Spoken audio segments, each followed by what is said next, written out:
Que la paix et la grâce de Dieu soient notre partage, que sa paix nous soit multipliée encore ce matin. Soyez tous bénis au nom de Jésus-Christ de Nazareth. Dieu est bon, Dieu le Fils, Dieu le Saint-Esprit est là pour nous secourir, pour nous fortifier, pour nous conduire dans toute la vérité, pour nous exhorter aussi et aussi pour nous encourager. Merci Seigneur pour sa présence. Je bénis de Dieu vivant pour la présence de chacun de nous. Nous formons le corps de Christ. Nous sommes partis du corps de Christ. Alors, nous sommes corps. Nous sommes importants. Merci Seigneur. Nous devons remplir notre fonctionnalité. Que nous puissions être à la place que Dieu demande d'être. Chaque jour, chaque instant de notre vie. Parce qu'il est là. Et pour vous. Merci Seigneur. J'aime ta présence Seigneur. Et j'aime aussi la présence de tes enfants Seigneur. Parce que quand nous sommes ensemble, nous sommes forts. Nous sommes là pour, Seigneur Dieu, mettre en pratique ta parole. C'est une chose primordiale. Dieu nous demande toujours, Dieu nous demande de nous aimer ardemment. S'il n'y a pas ce lien-là, on ne pourra pas subsister. Aimez-vous ardemment, nous dit Dieu. Il nous dit aussi de nous supporter les uns les autres, pas comme je veux, mais avec amour. Et quand nous sommes dans cette position-là, nous sommes forts. Le diable peut venir, il ne trouvera aucune faille en nous parce que l'amour est là. Et l'amour, c'est une arme. L'amour est là, c'est un bouclier. Merci Seigneur. Mais s'il y a la division, s'il y a la haine, s'il y a des failles, et nous serons terrassés. Alléluia. Dieu bénit l'Éternel pour sa grâce. Vous êtes beau, il est vrai. Avec le sourire, c'est bien. Béni soit Dieu. Dans mon âme, un beau soleil brille. Le soleil de dehors, le soleil de Dieu. Alléluia. Dans mon âme, un beau soleil brille. Ce rayon jaillisse dans mon cœur et me renouvelle chaque fois, chaque jour de ma vie. N'oublions pas aussi que Paul nous a exhortés dans le livre de Romains 12, par les compassions de Dieu, à offrir nos corps comme un sacrifice vivant, agréable à Dieu. Et cela sera de notre part un culte raisonnable. Soyez bénis. Merci Seigneur.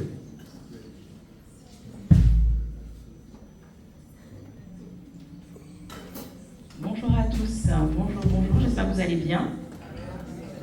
Gloire à Dieu. Donc du coup, on va commencer par un psaume, le psaume 23, que je vais vous demander de lire avec moi, et vraiment que vous puissiez reconnaître en fait chaque verset. Parce que si vous n'avez pas sujet à le louer ce matin, je ne sais pas, parce que votre vie est tellement je ne sais pas. Juste prenez ce psaume et puis inspirez-vous de ça pour vous donner la force et la puissance de le louer ce matin. Amen. Donc ensemble, l'Éternel est mon berger, je ne manquerai de rien. Il me fait reposer dans de verts pâturages, il me dirige près des eaux paisibles. Il restaure mon âme, il me conduit dans les sentiers de la justice à cause de son nom. Quand je marche dans la vallée de l'ombre et de la mort, je ne crains aucun mal, car tu es avec moi. Ta houlette et ton bâton me rassurent. Tu dresses devant moi une table en face de mes adversaires. Tu oins d'huile ma tête et ma coupe déborde. Gloire à Dieu. Amen. Donc si vous aviez oublié pourquoi vous deviez le louer ce matin, prenez ça. Je vous invite à vous lever. On va commencer à taper les mains pour notre Dieu. Et on va chanter de tout notre cœur. Gloire à toi, Seigneur. À toi la gloire, Seigneur. Gloire à toi, Seigneur. Car tu es la toute-puissance. Gloire à Jésus.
et je crois qu'il est mort. Je crois qu'il est mort et ressuscité.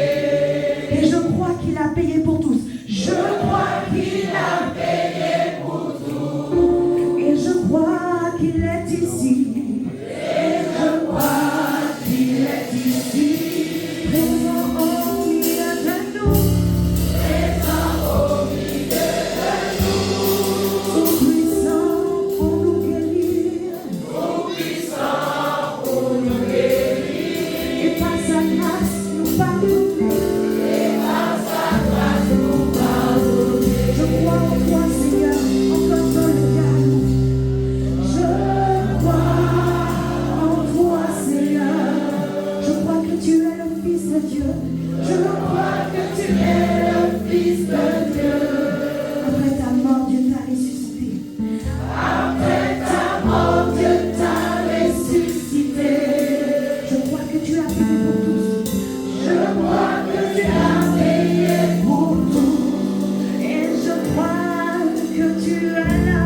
Et je crois que tu es là.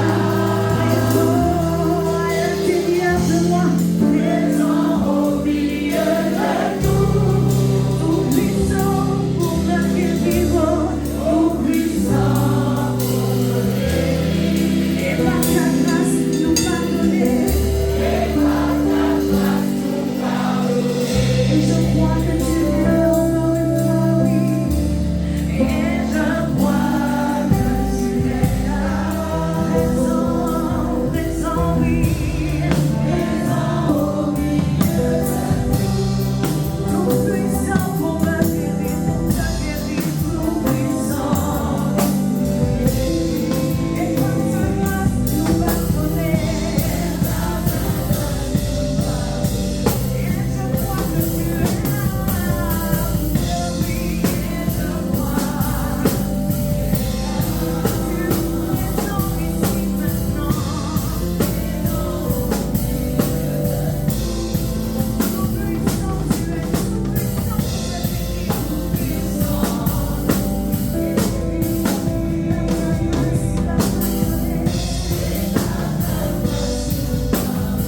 Tout puissant pour nous bénir. Tout puissant pour nous guérir. Et par ta grâce me pardonner. Et par ta grâce tout puissant pour me guérir. Tout puissant pour nous guérir. Et par ta grâce me pardonner. Et par ta grâce une dernière fois tu es tout puissant. Tout puissant.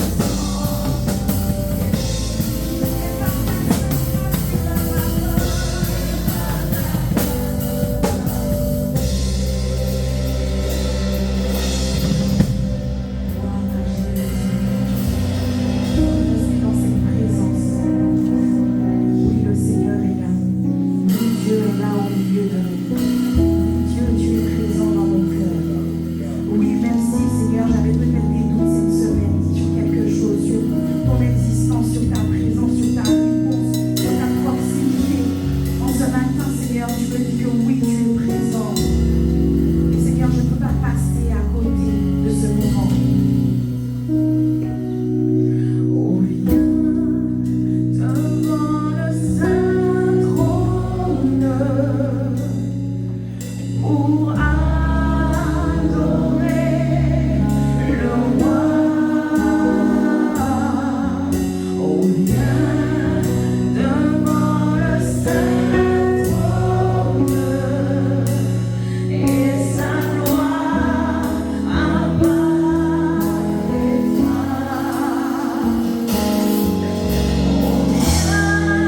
En sa sainte présence pour m'adorer.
présence, mon Dieu.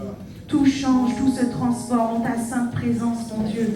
Tout devient paix, tout devient calme, tout devient réconfort. Alors là, Seigneur, où j'étais agitée, Seigneur, je crie gloire à Dieu. Je crie gloire à Dieu. Je crie gloire à Dieu. Je crie éternel des armées. Je te bénis, je te loue, je t'aime, mon Dieu. Je crie, je t'adore, Jésus. Oh Seigneur, en ta présence, Seigneur. Alléluia. Tu peux laisser parler ton cœur maintenant. J'écouterai ce que tu dis, car il est droit pour qui écoute.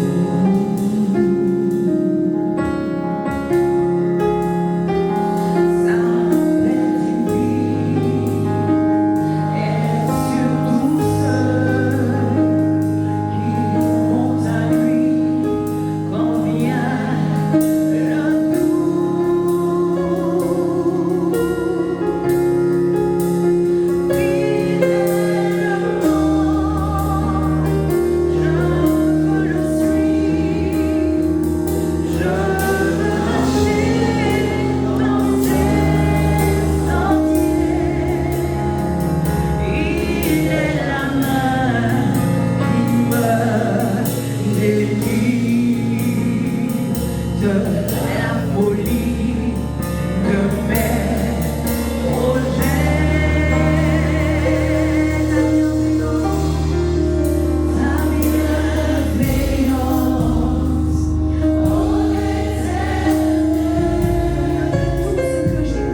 il est la main qui me délivre de la folie de mes projets. Ta bienveillance, oh éternel, au mieux que tout ce que j'ai vu, ma délivrance est sous ton aile, sur le rocher de ton salut. Ta bienveillance, mon Dieu, oui. Ta bienveillance, oh éternel, au mieux que tout ce que j'ai vu. Alléluia, ma délivrance est sous ton aile, sur le rocher de ton salut. Je veux qu'on reste un petit moment dans le silence et qu'on reconnaisse la bienveillance de Dieu. Qu'il puisse vraiment parler à nos cœurs maintenant, que nous puissions avoir ce tête-à-tête avec toi, Seigneur. Parce que oui, lorsque nous approchons de toi, Seigneur, tu nous parles, Seigneur. Tu viens, tu transformes, tu guéris, tu libères, tu remplis de ton Saint-Esprit. Et en ce matin, mon Dieu, c'est ce que nous voulons.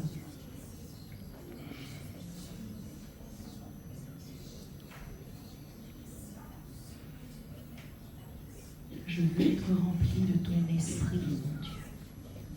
Je veux marcher selon tes voies. Je veux que toi seul me diriges, mon Dieu. Parce que tu es Dieu et qu'il n'y a pas d'autre Dieu que toi.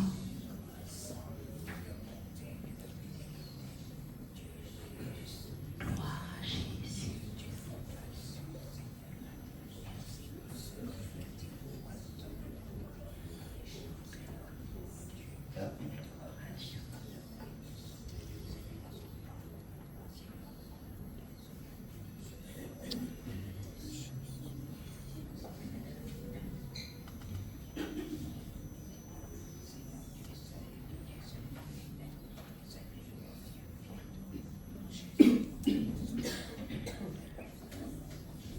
Dieu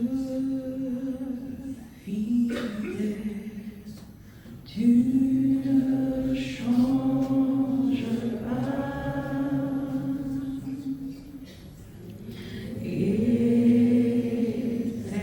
Éternel, mon rocher, ma paix, Dieu puissant, je m'appuie sur toi et je crie vers toi, car tu es mon Dieu. Oui, je crie vers toi. J'ai besoin de toi. Dieu fidèle, reprenons-le ensemble. Dieu fidèle, tu ne changes pas. Éternel,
Seigneur, en Seigneur, en Maître. Alléluia. Seigneur, je veux te suivre. Je veux que tu sois mon Maître, Seigneur mon Dieu, non pas en parole seulement, Seigneur, mais dans toute la réalité de ma vie. Seigneur, l'Église a besoin de toi. Nous voulons demeurer sous tes ailes, Seigneur. Alors ce matin, Seigneur, nous te disons, Seigneur, règne, règne. Merci Jésus, tu es Dieu. Tu es Dieu de toute ta gloire, Seigneur. Tu es Dieu de toute ta réalité, Jésus. Jésus, Dieu, tu as tout pourvu. Tu nous as donné ton Fils, Alléluia. Ton Fils nous a donné ton Esprit Saint de ta part, Alléluia. Dieu de toute opération, Seigneur. Comment, Seigneur, on peut désobéir à un Dieu si grand, si parfait, si amour, Seigneur. Élargis encore notre cœur en ce jour, afin que nous puissions donner toute la gloire, Seigneur mon Dieu, que nous puissions encore mourir à nous-mêmes, Seigneur, et que nous puissions grandir. L'Esprit, Seigneur mon Dieu, Père Saint, porter beaucoup de fruits, Seigneur mon Dieu, des fruits dignes de la repentance. Que le fruit de l'Esprit, Seigneur mon Dieu, en ce jour, abonde dans nos cœurs. C'est le but de mon cœur pour ton peuple en ce jour, Seigneur Dieu, pour chacun de nous, Seigneur. Merci. Merci, Papa, de cœur reconnaissant au nom de Jésus. Seigneur, toi qui nous as donné tes serviteurs, Jésus, nous te bénissons pour cela aussi. Nous voulons aussi remettre, mon Dieu, ton serviteur entre tes mains. Seigneur, mon Dieu, afin que toi-même, Seigneur, nous savons que tu l'as déjà qualifié. Nous savons que tu as déjà, mon Dieu, mis sur son cœur, mon Dieu, la nourriture comme autant convenable. Mais Seigneur, ce matin, à ce jour, Seigneur, mon Dieu, je te demande encore de le fortifier, de l'encourager, de lui donner, mon Dieu, à dire tout ce que tu as nous dire, Seigneur, mon Dieu. Et nous sommes là, à ton écoute. Nous ne voulons rien rejeter, Seigneur. Nous voulons tout prendre, accueillir ta parole telle qu'elle est, Seigneur. Sois béni pour cela, au nom de Jésus-Christ, Nazareth. Amen. Que Dieu soit béni, que Dieu soit glorifié. Mon frère pasteur Hugo. Gloire à Dieu. Dieu est merveilleux. Il est admirable, il est digne de gloire, il est digne d'honneur, il est digne de louange. Je dis un grand bonjour à chacun de vous. Merci pour cet excellent moment de louange et d'adoration. Et je crois que nous avons pu entrer dans la présence du Seigneur et avoir ce contact avec Dieu. Ce matin, nous allons partager la bonne parole du Seigneur et mardi et également vendredi, j'ai partagé un sujet que le Seigneur a déposé sur mon cœur. Et le thème, c'est Dieu a un plan. Dieu a un plan. Et nous avons travaillé également sur ce thème en ce matin. Dans le psaume chapitre 138 au verset 8, le psaume chapitre 138 au verset 8, le psalmiste va faire cette déclaration et il va dire « L'Éternel agira en ma faveur. Éternel, ta bonté dure toujours. N'abandonne pas les œuvres de tes mains. L'Éternel agira en ma faveur. » La traduction de Darby, qui est la traduction littérale de la Bible, dit « L'Éternel achèvera ce qui me concerne. » L'Éternel achèvera ce qui me concerne. Parole de vie va dire « Le Seigneur finira ce qu'il a commencé pour moi. » Et on pourrait paraphraser et dire « L'Éternel accomplira son plan pour moi. » Il va achever ce qui me concerne. Et ce qui me concerne, c'est son plan pour ma vie.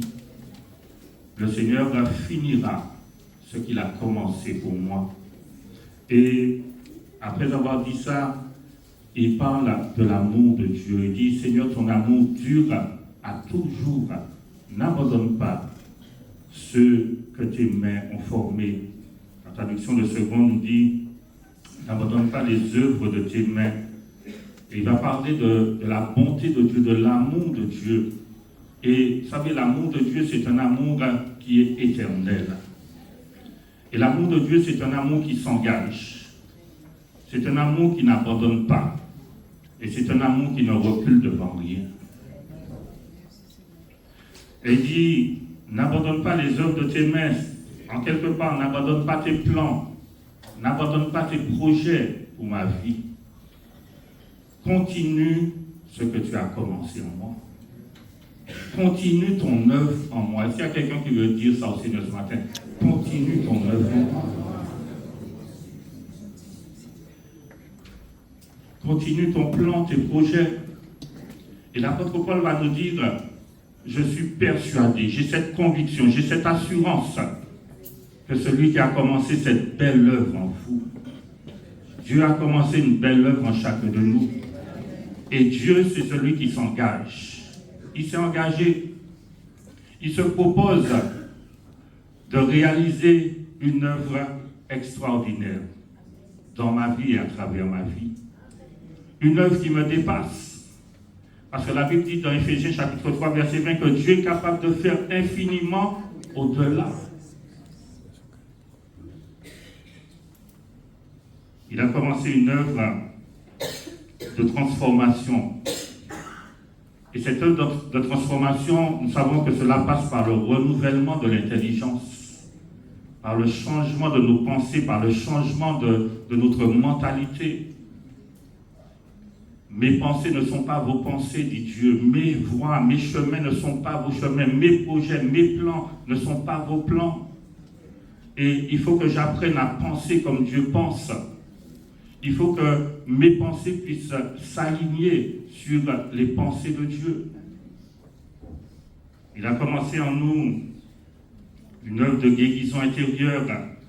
Et Dieu, bien-aimé, il est celui qui nous prend avec nos blessures. Quand on arrive au Seigneur, on arrive avec beaucoup de blessures, n'est-ce pas vrai? Blessures causées par différentes choses. Et Dieu va faire ce travail de guérison en chacun de nous. Il va faire ce travail de guérison à travers sa parole, à travers son esprit, mais aussi à travers des fois des situations, des circonstances dans lesquelles Dieu va te mettre et la circonstance va faire remonter des blessures qui sont là. Il va faire ce travail de guérison à travers des personnes qu'il va mettre sur ton chemin. Il veut faire une œuvre de restauration. Il veut nous restaurer. Restaurer, c'est rétablir dans l'état initial, dans l'état premier. Et l'état initial, c'est quoi? L'homme était dans une parfaite communion avec Dieu, dans une parfaite relation avec Dieu. L'homme était rempli de paix, l'homme était rempli de sécurité, l'homme était rempli d'amour, l'homme était rempli de joie. Et c'est dans cet état-là que Dieu veut nous ramener. Continue ton œuvre en moi, Seigneur. Est-ce que tu dis ça au Seigneur ce matin? Continue ton œuvre en moi. Parce que des fois, ça fait mal. Hein? Dieu a un plan. Et tout ce que Dieu commence, il achève. Au verset 2, dans le psaume 138, verset 2, il dit, ta renommée s'est accrue par l'accomplissement de tes promesses.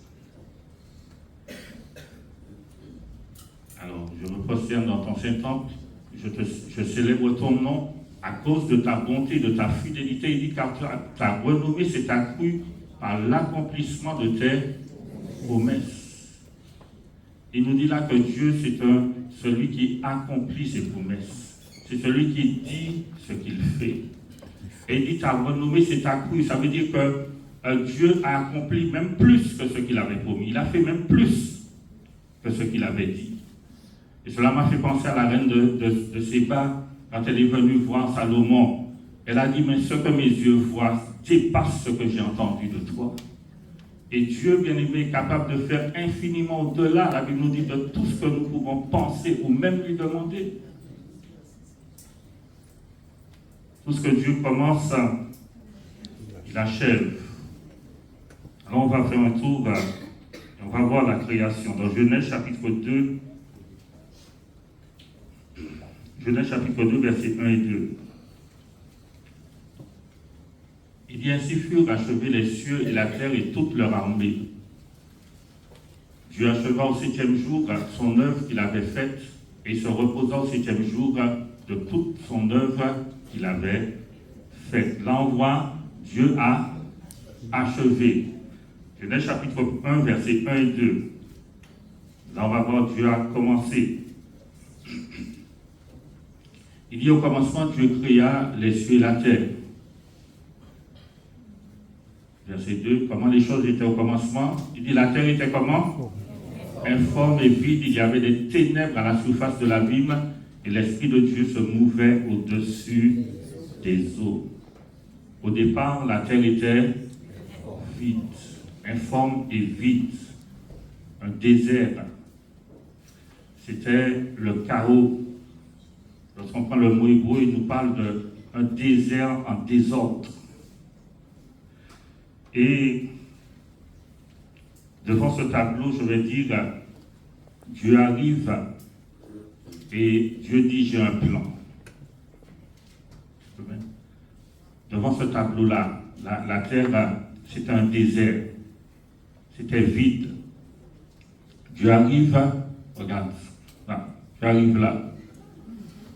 Dieu dit, j'ai un plan. Quand tu arrives là, qu'est-ce que tu dis, toi? Comment on est sorti là? Il n'y a pas d'espoir, il n'y a rien à faire là. Dieu dit, j'ai un plan. Et vous savez, chacun de nous, on pourrait dire qu'il peut y avoir un tableau qui est là devant nous. Quand tu regardes le monde, qu'est-ce que tu vois? Qu'est-ce que ça t'inspire? Peut-être tu dis, c'est fini, il n'y a plus d'espoir, il n'y a plus rien. Ils ont touché le fond. Mais quand Dieu regarde le monde, Dieu dit, j'ai des hommes et des femmes encore à sauver dans ce monde. Quand peut-être tu regardes ta famille, quand peut-être tu regardes ta propre situation, quand peut-être tu regardes l'Église, et nous devons comprendre que devant toute situation, face à toute situation, Dieu arrive et Dieu dit, j'ai un plan. Là où il semble que tout est fini, là où il semble qu'il n'y a pas d'espoir, là où il semble qu'il n'y a plus rien à faire, Dieu se présente et Dieu dit, j'ai un plan. Et Dieu est celui qui va accomplir son plan par étapes. La Bible nous dit, lorsqu'on lit dans Genèse chapitre 1, le premier jour, il va faire quelque chose. Le deuxième jour, il va faire autre chose. Troisième jour, quatrième jour, cinquième jour, Dieu va faire les choses par étapes. Et dans nos vies, bien aimés, Dieu a un plan. Et Dieu fait aussi les choses par étapes. Il fait les choses par objectif. Et lorsque dans ta vie, il a atteint une étape, il s'arrête et il dit, waouh, c'est bon, c'est bien. Il se félicite. Et lorsqu'il a atteint une étape, un objectif, il dit, on passe à l'étape suivante. Mais vous savez, des fois, nous, on veut passer à l'étape suivante, mais on n'a pas validé la première étape.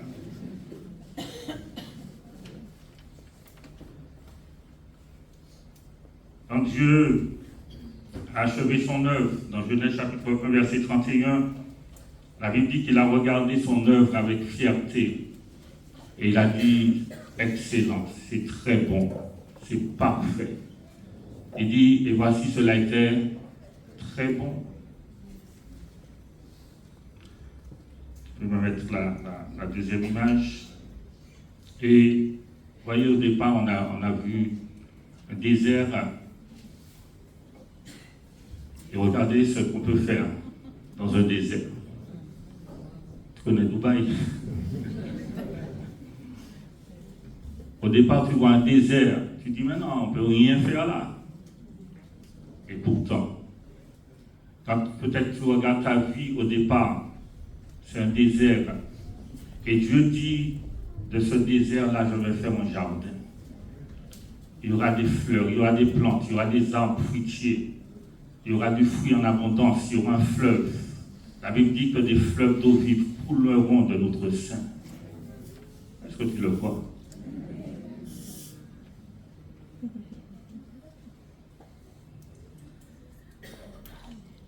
J'ai réalisé quelque chose, c'est que lors de la création, Dieu n'a rencontré aucune difficulté. Premier jour, il a fait une œuvre, deuxième jour, troisième jour. Il n'a rencontré aucune difficulté. Pourquoi? Parce qu'il était seul. Quand tu es seul, tu fais ce que tu veux. Tu vas à la droite, tu vas à droite. À partir du moment où tu es deux, ça peut se compliquer. Parce que toi, tu dois aller par là, l'autre dit, bah non, moi, je veux faire aller par là. Il était seul et l'homme n'était pas encore là. L'homme n'était pas encore là. Et vraiment, tu as créé l'homme en dernier. Même les animaux ont été créés avant l'homme.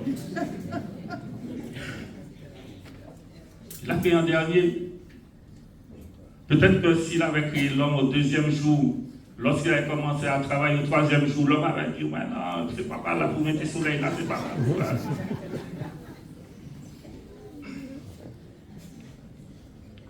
Et même quand il a créé la femme, il a endormi l'homme. Il avait laissé l'homme éveillé. Mais Seigneur, tu n'as pas mis assez là, même plus que ça. Tu as mis trop là, en fait. Il dit, non, je vais endormi, anesthésie.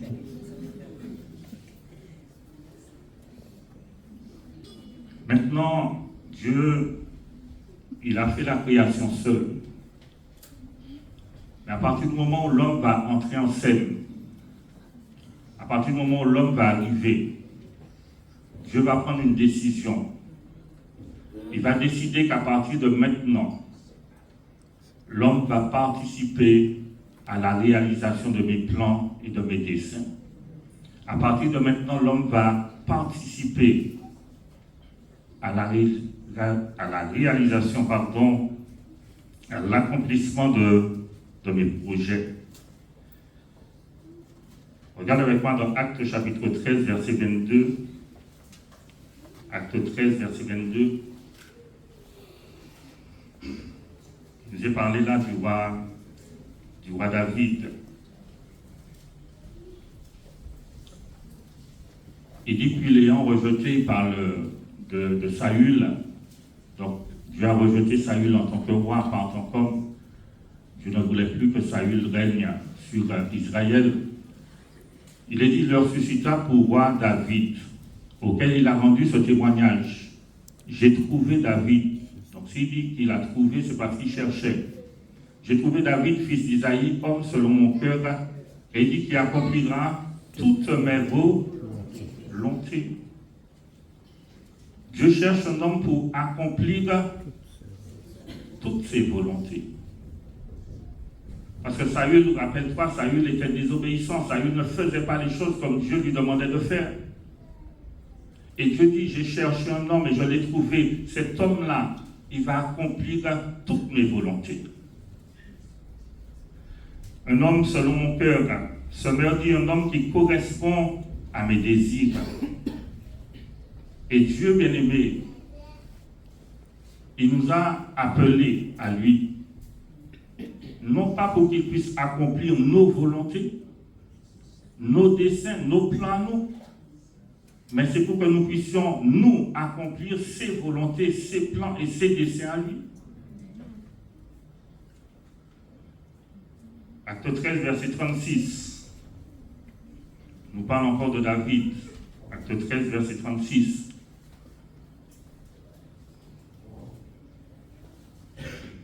Il dit, Or David, après avoir en son temps servi au dessein de Dieu, il est mort, a été réuni à ses pères et a vu la corruption. La traduction de français courant va dire, David, lui, a servi en son temps le plan de Dieu, puis il est mort, etc. Il a produit la pourriture. Il dit qu'il a servi en son temps le plan de Dieu. Parole vivante va dire, pourtant, David, après avoir en son temps contribué à l'accomplissement du plan de Dieu, est mort. Et il est parlé de contribuer à l'accomplissement, à la réalisation du plan de Dieu. Et chacun de nous, nous avons notre part de contribution, chacun à son niveau. La part que j'ai, ce n'est pas la part que tu as. Mais chacun de nous, on a une part à cette contribution. Et on doit servir à contribuer à la réalisation du plan de Dieu, du dessein de Dieu. Alors peut-être quelqu'un va dire, je veux connaître le plan de Dieu pour ma vie. Et je me souviens quand je suis arrivé au Seigneur, on m'a dit, plusieurs personnes m'ont dit, Dieu a un plan pour toi, Dieu a un plan pour toi. Et vous savez, des fois, quand on te dit Dieu a un plan pour toi, ben, on peut penser bénédiction, Dieu va travailler et tout. Mais lorsque on te dit que Dieu a un plan pour toi, le plan de Dieu pour ta vie, c'est que tu puisses contribuer à la réalisation de son plan. Je suis sur la terre pour accomplir les plans de Dieu, les desseins de Dieu, les projets de Dieu. Souviens-toi de Jésus. Jésus a dit, non pas ce que je veux, mais ce que toi tu veux, Père. Non pas ma volonté, mais la volonté de celui qui m'a envoyé. Et Dieu, bien-aimé, Dieu n'est pas là pour nous aider à réaliser nos propres volontés. Dieu est là pour nous aider à réaliser sa volonté. Si maintenant ton plan, ton projet entre dans le plan de Dieu, alors ça va marcher. Il va t'aider. La traduction de Parole de vie pour Acte 13, verset 36 dit « Pendant sa vie, David a été le serviteur de Dieu. Il a fait ce que Dieu voulait. Pendant sa vie. » Donc David est mort et on parle de lui. Pendant sa vie. Et tu dois te dire, pendant ma vie, qu'est-ce que je veux être? Qu'est-ce que je veux faire? Pendant sa vie, il dit qu'il a été le serviteur de Dieu. Ça veut dire qu'il a mis sa vie au service de Dieu. Il s'est rendu disponible pour Dieu. Il était prêt à répondre aux attentes de Dieu. Il était prêt à répondre, on va dire, aux demandes de Dieu. Il dit, il a fait ce que Dieu voulait. Et vraiment qu'il est dit, en son temps. Et tu dois comprendre que chacun a son temps. Chacun a son temps. Dieu a donné la révélation à David du temple. Mais ce n'est pas David qui a construit le temple. C'est Salomon qui a construit le temple. David a été un homme de guerre. Il a conquis les territoires. Et quand tu vois, quand Salomon rentre en scène, Salomon va régner dans un temps de paix. Et Salomon va construire le temple, il va construire les choses. Chacun a son temps. La Bible dit que David est mort et son corps a vu la nourriture. Donc quand David est mort, est-ce qu'avec David, le peuple d'Israël est mort? Le peuple a continué d'exister. En quelque part, même si quelqu'un meurt, Dieu dit, mon plan continue. Moïse, le plus grand leader de tous les temps, il est mort. Est-ce que la promesse d'entrer à Canaan est morte? Est-ce que Dieu a dit à Josué, bon, c'est Moïse qui t'a pour faire notre entrée, il est mort, ben, il n'y a plus de promesse. Non. Dieu va dire à Josué, mon serviteur Moïse est mort, maintenant c'est toi qui prends le relais. C'est toi qui continue le plan. Jésus est mort. Est-ce que l'Église est morte? Les apôtres ont continué le travail. Les apôtres sont morts et après eux, tous ceux qui sont venus ont continué le travail. Paul disait à Timothée, ce que je t'enseigne, enseigne-le aussi à des hommes fidèles qui vont l'enseigner à d'autres et de génération en génération. Le plan continue. Ecclésiaste nous dit qu'une génération s'en va, une autre vient, mais la terre subsiste toujours. Et toi et moi, on va mourir le plus tard que possible. Mais le plan va continuer.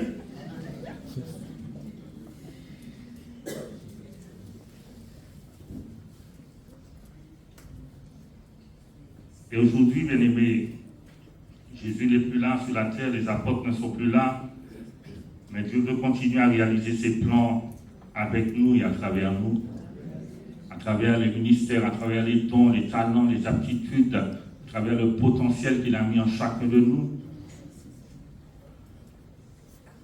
Et nous voyons sur plusieurs générations, Dieu va appeler des hommes, des femmes, va leur donner tout ce qu'il faut pour la réalisation de ses plans. Ma vie sur terre doit servir à contribuer à la réalisation du plan de Dieu. Dieu a un plan pour toi. Est-ce que tu peux dire ça à celui et celle qui est à côté de toi? Je vais voir ce que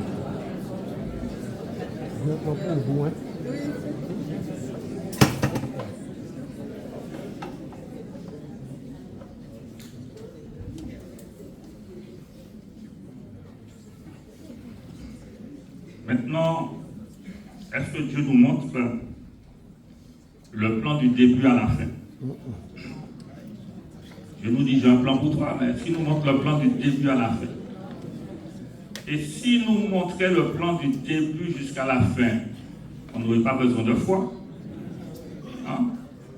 Il te montre petit à petit, petit à petit.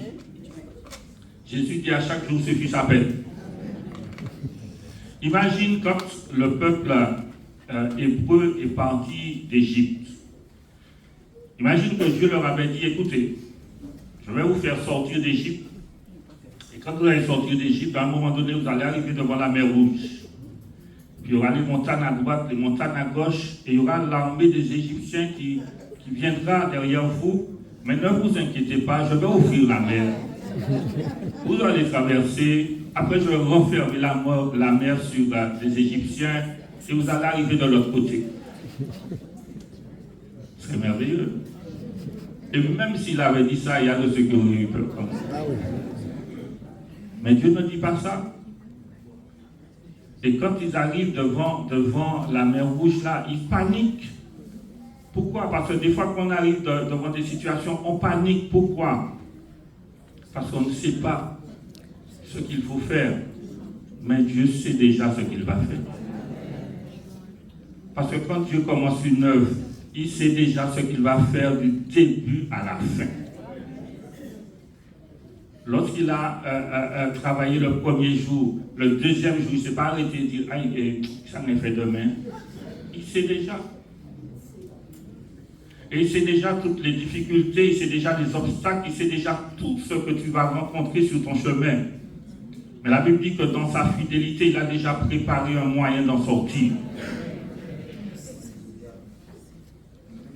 Ça veut dire que quand j'arrive devant un obstacle, une difficulté, je dois me rappeler que Dieu a un plan. Et là, je vais aller dans sa présence, aller devant lui, pour qu'il puisse me conseiller, me diriger, me dire quoi faire et comment faire. Si on prend l'exemple de Paul, on voit que Paul avait un plan. Et le plan de Paul, qui s'appelait encore Saul de Tarse, c'était de détruire tous les chrétiens, de les éradiquer, de les faire disparaître. Et Dieu a un plan, et le plan de Dieu, contraire au plan de Paul, c'est de multiplier les chrétiens. Et la Bible dit que le voleur ne vient que pour égorger, dérober, détruire. Ça, c'est le plan du voleur, le plan du diable. Détruire. Mais Jésus dit, moi j'ai un autre plan pour ta vie. Je suis venu afin que les brebis aient la vie, et même qu'elle ait la vie en abondance. Et regarde avec moi dans le livre des Actes, chapitre 9.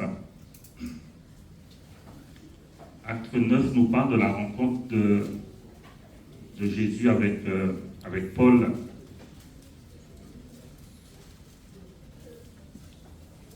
Et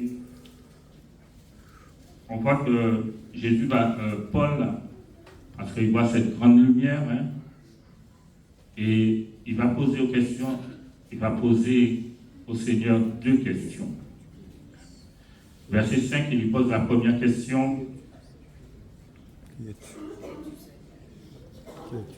Il va lui dire, qui es-tu, Seigneur? qui es-tu, Seigneur? Première chose importante pour entrer dans le plan de Dieu, je dois le connaître. Je dois le connaître. Il pensait être dans le plan de Dieu alors qu'il ne connaissait même pas Dieu. Il le connaissait mal. Il dit, qui es-tu, Seigneur? Deuxième question, verset 6. Que veux-tu que je fasse? Et là, le Seigneur va lui dire, lève-toi, entre dans la ville et on te dira ce que tu dois faire. Je vais entrer dans le plan de Dieu, obéissance. Il dit, lève-toi. Parce qu'il aurait pu refuser, il aurait pu dire non, j'y vais pas. Et là, le Seigneur lui dit, on te dira ce que tu dois faire. Et on voit que la révélation de Dieu, elle est progressive. On te dira ce que tu dois faire. Paul, mon pas de dit, ça a été pour faire, non? Humilité. Quelqu'un va te dire ce que tu dois faire. Versets 15 et 16. On va avoir 4 éléments là. Versets 15 et 16. Et le Seigneur lui dit, va car cet homme, donc Dieu demande à... C'est Ananias. Voilà. Oui, c'est Ananias, d'aller parler à Paul. Et Ananias ne voulait pas, parce que Ananias dit, mais ce gars-là, il tue les chrétiens. C'est un persécuteur. Et Seigneur, j'ai appris de plusieurs personnes tout le mal que cet homme a fait à tes saints dans Jérusalem. Verset 14. Et il a ici des pouvoirs de la part des principaux sacrificateurs pour lier tous ceux qui invoquent ton nom. Et le Seigneur va lui dire, mais le Seigneur lui dit, va, car cet homme est un instrument, premièrement. Deuxièmement, il dit que j'ai choisi. Troisièmement, pour porter mon nom devant les nations, devant les rois et devant les fils d'Israël. Et je lui montrerai tout ce qu'il doit souffrir pour mon nom.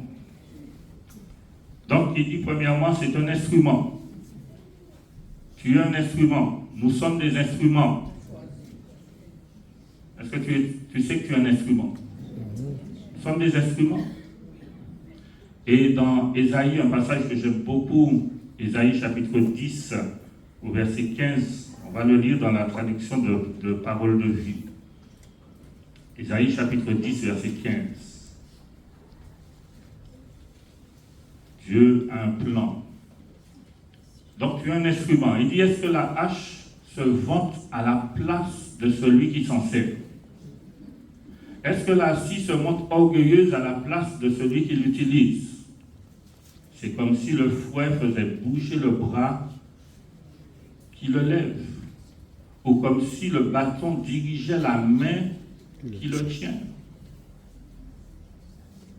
C'est le bâton qui dirige la main, ou c'est la main qui dirige le bâton?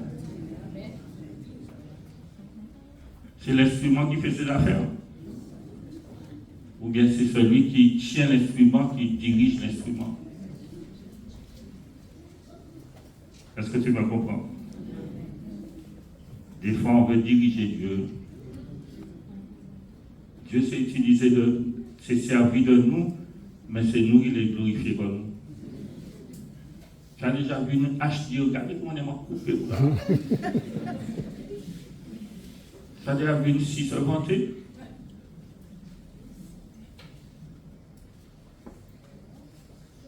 Premièrement, tu es un instrument. Deuxièmement, je t'ai choisi, et nous avons parlé de ça vendredi soir. Nous sommes le choix de Dieu. Troisièmement, il dit que cet homme doit porter mon nom. Et trop de serviteurs aujourd'hui portent leur nom à eux. Ce n'est pas ton nom que tu dois porter. Ce n'est pas à chercher à te faire une réputation. C'est le nom du Seigneur que tu dois porter. Tu dois faire aux gens connaître Jésus. Et comme je l'ai dit une fois, on ne doit pas emmener les gens vers nous, on doit emmener les gens vers Dieu. Et quatrièmement, il lui dit, je vais lui montrer, je lui montrerai tout ce qu'il doit souffrir pour mon nom. Alors, est-ce qu'il lui a montré ça d'un coup? Ou Ou est-ce qu'il a découvert au fur et à mesure? Parce que si quand on est arrivé au Seigneur, le Seigneur nous avait dit, voici la liste, voici tout ce que tu vas souffrir. Tu serais resté? Tu dis, ah non, tout ça souffrance. Non. Et c'est parce qu'on ne savait pas ça, hein, que ça c'est au fur et à mesure qu'on découvre. Et on se dit, mais je ne pensais pas que la vie chrétienne était aussi difficile. Vous partez penser que tout ça combat, tout ça souffrance. Donc la souffrance fait partie du plan de Dieu. Quand tu vas accomplir le plan de Dieu, il y aura de la souffrance.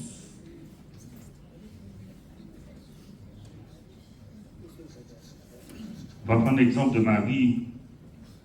Marie qui a participé à la réalisation du plan de Dieu dans Luc chapitre 1er, versets 26 à 38, à 38, pardon.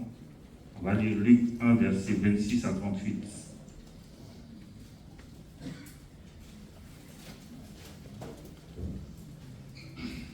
Réduit au 6e mois, non, Élisabeth était déjà enceinte de Jean le Baptiste. Au 6e mois, l'ange Gabriel fut envoyé par Dieu dans une ville de Galilée appelée Nazareth, auprès d'une vierge fiancée à un homme de la maison de David nommé Joseph.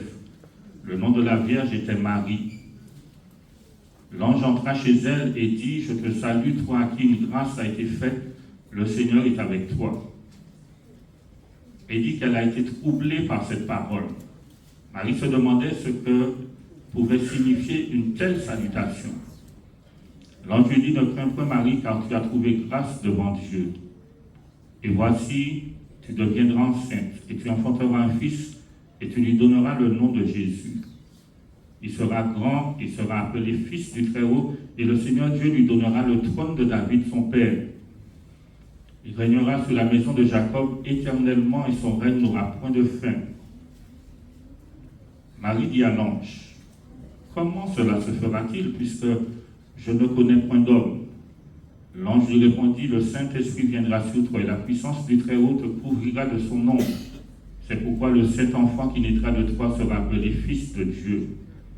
Voici Élisabeth, ta parente, a conçu elle aussi un fils en sa vieillesse, et celle qui était appelée stérile est dans son 6e mois. » Verset 37, et dit, « Car rien n'est impossible à Dieu. » Verset 38, Marie dit, « Je suis la servante du Seigneur, qu'il me soit fait selon ta parole. » Et l'ange la quitta.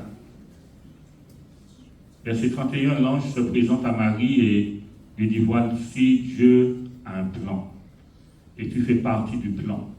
Tu vas devenir enceinte et c'est à part toi que le Christ viendra sur cette terre. » Et Marie, au verset 34, c'est tout à fait normal. Elle veut savoir comment ça va se faire. Elle dit, comment ça va se faire? Parce que je suis vierge, je ne connais pas d'homme. Et la réponse que l'ange va lui donner, au verset 35, il va lui dire, le Saint-Esprit. Tu veux connaître le plan de Dieu pour ta vie? C'est le Saint-Esprit.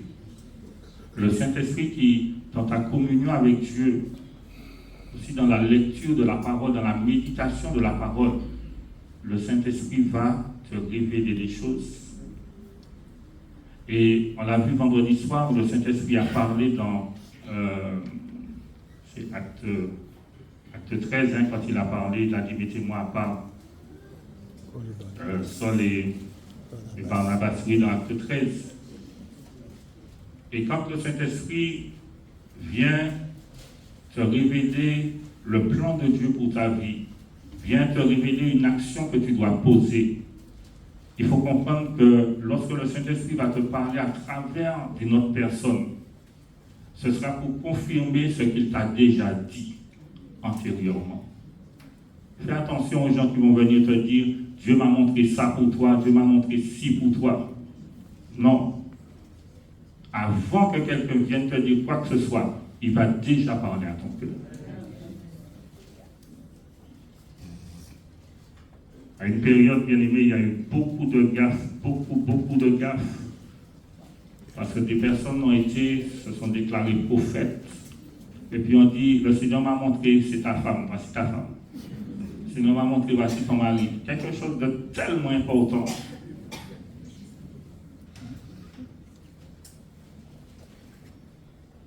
Marie dit comment cela va se faire. Colossiens 1, verset 9 nous parle de la connaissance de sa volonté.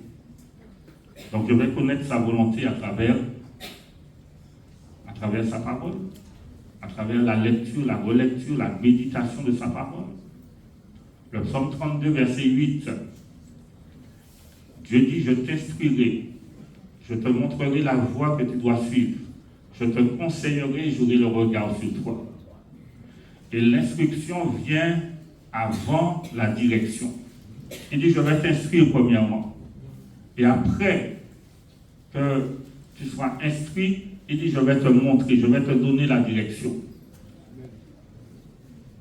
On ne cherche pas l'instruction. Non, Seigneur, montre-moi ton plan, montre-moi ton plan.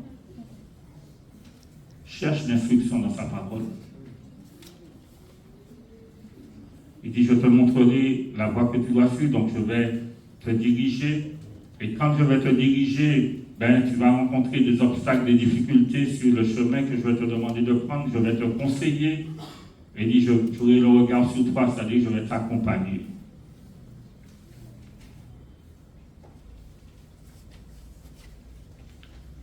Tu peux noter Jean chapitre 16, versets 12 à 14, qui nous parle de ce que le Saint-Esprit prendra de ce qui est dans le cœur du Père et nous l'annoncera. Verset 37, l'ange va dire à Marie, car rien n'est impossible à Dieu. Et lorsqu'il lui dit là, rien n'est impossible à Dieu, il est en train de lui dire, aucune parole prononcée par Dieu n'est sans pouvoir d'accomplissement. Autrement dit, tout ce que sa bouche dit, sa main peut l'accomplir. Et au verset 38, on voit que Marie va accepter. Elle va dire, je suis la servante du Seigneur. J'accepte son plan. J'accepte sa volonté. Qu'il me soit fait selon ta parole. Elle aurait pu refuser. Elle aurait pu dire non. Non, je ne veux pas. Elle a accepté le plan de Dieu. Et verset 39, on voit qu'elle va se lever et elle ira voir Élisabeth. Et ça nous parle de la relation. Et quand elle va arriver, tu vas lire l'histoire, l'enfant va bouger dans le ventre d'Élisabeth et elle va rester là 3 mois. Et tu sais, pour entrer dans le plan de Dieu, il faudra aussi que tu aies des bonnes relations, des bonnes connexions. Et des fois, sur notre chemin, Dieu va placer des personnes, c'est pour un temps. Ces personnes vont nous apporter des choses. Mais après, il ne faut pas t'accrocher à la personne. La personne était là juste pour un temps, pour t'apporter des instructions. Après, il va mettre d'autres personnes. Mais il faut avoir les bonnes relations, les bonnes connexions. Parce que le plan de Dieu, on ne peut pas le réaliser seul. On va voir cela par la suite. On a besoin les uns des autres. Dieu a un plan. Tout ce qu'il commence, il l'achève. On a vu aussi que Dieu travaille par étapes. Devant toute situation, rappelle-toi qu'il a un plan. Et rappelle-toi aussi que tu es sur la terre pour contribuer à l'accomplissement du plan de Dieu. On va s'arrêter là, on va prier, remercier le Seigneur et je te propose de continuer par la suite. Donc, vendredi, j'ai aussi développé ce thème et je vais continuer ce thème tant que le Seigneur me conduira dans ce thème. Je vais continuer sur ce thème. Dieu a un plan. Alléluia. Est-ce qu'on peut se lever et remercier le Seigneur pour sa parole?